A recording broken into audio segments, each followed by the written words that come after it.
Hello everyone, it's Spooky Month.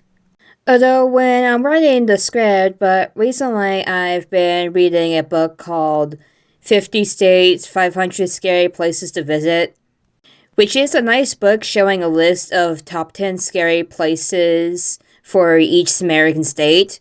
But here I'll tell you my picks that deserve a mention from all 50 states, but I'm putting this in the order of when the states each became the state of America, so I'm starting with Delaware, which became the first state of America in 1787, because it was the first to ratify the US Constitution. So yeah, but here's the list of top 10 scary places of Delaware.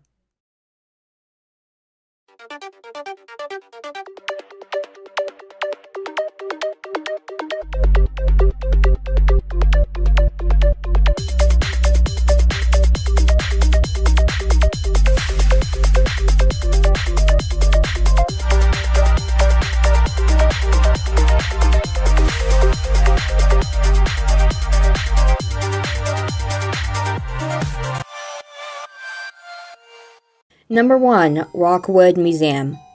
The Rockwood Museum is an English-style mansion-turned-museum located in Wilmington, Delaware. The house was built in 1851 to 1854 by a banker, Joseph Shipley. Rockwood is known as an excellent example of Royal Gothic Revival architecture. But what makes the place scary? Certainly the architecture would be a reason to be scary, but since a lot of scary places have haunted histories, that's only the tip of the iceberg. And it also has a pet cemetery, so for people who like Stephen King's Pet Sematary, here's your place to check out. But reports say that there's a spirit of a man in a red smoking jacket, Shipley's great niece, Mary Bringhurst, who had died in the mansion at 100 years old in 1965, also now haunts the house, with her old bedroom dropping in temperature. Number 2. Cook's Bridge. Cook's Bridge, located on Old Baltimore Pike Road in Newark, Delaware, is the site of the American Revolution battle in 1777. Several modern bridges now exist in the area, but the original unfortunately does not because of its poor shape and it got destroyed in the 1770s. But it's where the bridge once stood, let alone the ground around being part of a battlefield of the American Revolution, tells of its hauntedness. During the battle, Americans hid it to ambush the British from getting to Philadelphia. It worked in the beginning, but not for long, and Americans retreated because of the lack of ammunition to continue the battle. But today, hauntings from that battle have been reported. One story is of a specter white horseman, which when fired at this ghost, remained unharmed. The story says that it was a British soldier wearing under a white sheet, and he was shot by a sergeant who aimed high at the rider's head, and that's basically where his life ended, and became the horseman ghost that he is. Don't know why he was wearing armor under a white sheet, but since that's a classic way to dress up like a ghost, looks like that prank didn't go as planned, for whatever it was for. But another ghost story has a headless British soldier who is looking for his head after it was shot off by friendly fire with a cannonball. And at the time, Americans didn't use cannonballs or had the equipment, so that's why it's friendly fire. Another ghost from the American side, also shot in the head and decapitated with a cannonball named Charlie Miller, is said to haunt the site too. Number 3. Lum's Pond State Park. The Lum's Pond State Park is a 1,790-acre Delaware state park located in New Castle County, Bear, Delaware. It gets its name for the pond it surrounds, called Lum's Pond. But it's also named after John Lum, who owned a mill house along the Chesapeake and Delaware Canal. Legends say that a woman was killed there by a murderer in the late 1870s, and it's said you can hear her scream and the muffled sounds near the Swamp Forest hiking trail. But speaking of John Lum, his ghost also haunts the grounds along with his son, And there's the sounds of a phantom water wheel, where I think may obviously be heard where the mill house once stood. Number 4. Krabby Dick's.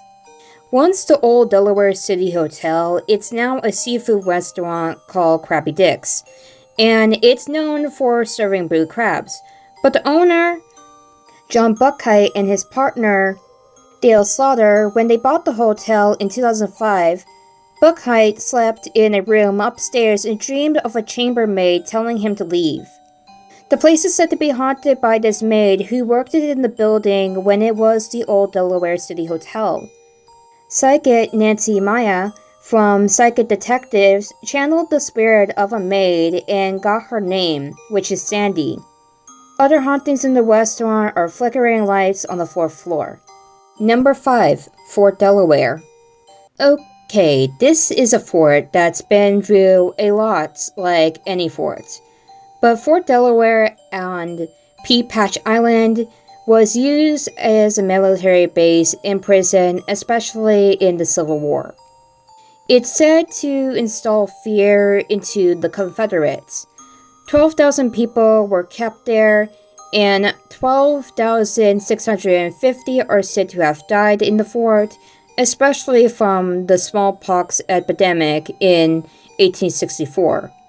For hauntings, there are a lot of ghost stories, and a lot of it's recorded in Ed Okanosh's book, Civil War Ghosts at Fort Delaware. From what's in the book, people have seen a man in a damp gray uniform wander the coastline at night, possibly of lost souls who have drowned in the Delaware Current where the island and fort sit, after trying to escape.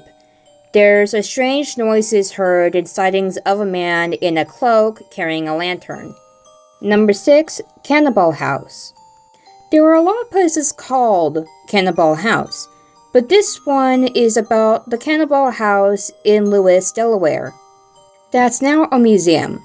The house is now owned by the Lewis Historic Society, and it gets its name due to a cannonball that struck the house in 1813, and when the British bombed it, so this was around the War of 1812 by the looks of it.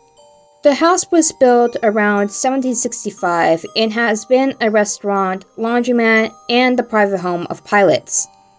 One pilot, a captain named David Rowland, lived there, and reportedly his daughter, Suzanne, who's also in some other articles is called Sarah, died in the house after her dress caught fire when it brushed against the hearth.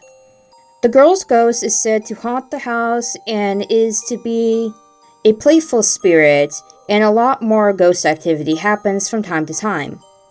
Number 7. Old Maggie's Bridge. Like Coates Bridge, here's another haunted bridge, which is in Seaford, Delaware. The bridge is located on an isolated road and has a legend which gives it its name. Back in the 1800s, a woman named Maggie Boxham, who the bridge seemed to be named after by the looks of it, Maggie was also pregnant and was in a carriage that was crossing the bridge. The horse got spooked and disaster struck there. The carriage with Maggie crashed into the water and Maggie got decapitated. It's said her ghost wanders the grounds of the bridge with her spirit looking for her baby. If you yell out at Maggie's old bridge, "Maggie, I have your baby," you'll be drawn to the bridge where Maggie's spirit appears holding her head. Number 8. Cape Hambleton State Park. Another park like Lum's Pond, Cape Hambleton State Park has its hauntings. There are many creepy tales there, including one about a phantom soldier who is still on duty at Tower 12. There is a bunker near the campground bike trail where people have said a mysterious face appears in photos taken in the area. Number 9. Governor's Mansion. The Governor's Mansion in Dover, Delaware, which is also known as Woodburn, built in 1790, became the official governor's residence in 1966. The house has 200 years of history, and it's considered to be the most haunted house in Delaware. The dining room is said to be the most active part of the house, where it's said you can hear footsteps and figures in Revolutionary era outfits across the room. The spirits of the house seem to be imbibe. That's a fancy word for drinking alcohol, by the way. And the former governor would fill up his wine dispenser in the evening only to find it empty every morning. And that's how you get drunken ghosts. Number 10. Catman's Grave. Known as Long Cemetery, the cemetery is haunted and protected, but it's not regular dead who seem to protect the cemetery ground. Locals say a ghost in the cemetery called the Catman, which is a creature that acts as a caretaker. Young adults and teens are feared to even go and party because of the Catman, so yeah, whatever the Catman really is, you're not gonna be messing around. The Catman, obviously by his name, seems to be a man with cat features, so a werecat. It's said if you knock 3 times on an above-ground tomb in the center of the cemetery, he will sabotage your car, making it hard for you to leave the cemetery. It's not known where the legends of the Catman started, but people have had troubles with their cars when trying to leave the cemetery. And that's the top 10 scary places in Delaware. Next time, I'll make a top 10 of the same in Pennsylvania next. And I'm thinking if this gets popular with all the other scary places for each state, I'll make a listing down all of the best from each location, so be sure to comment which one of these places gave you the creeps the most. Bye, and have a happy Halloween this October.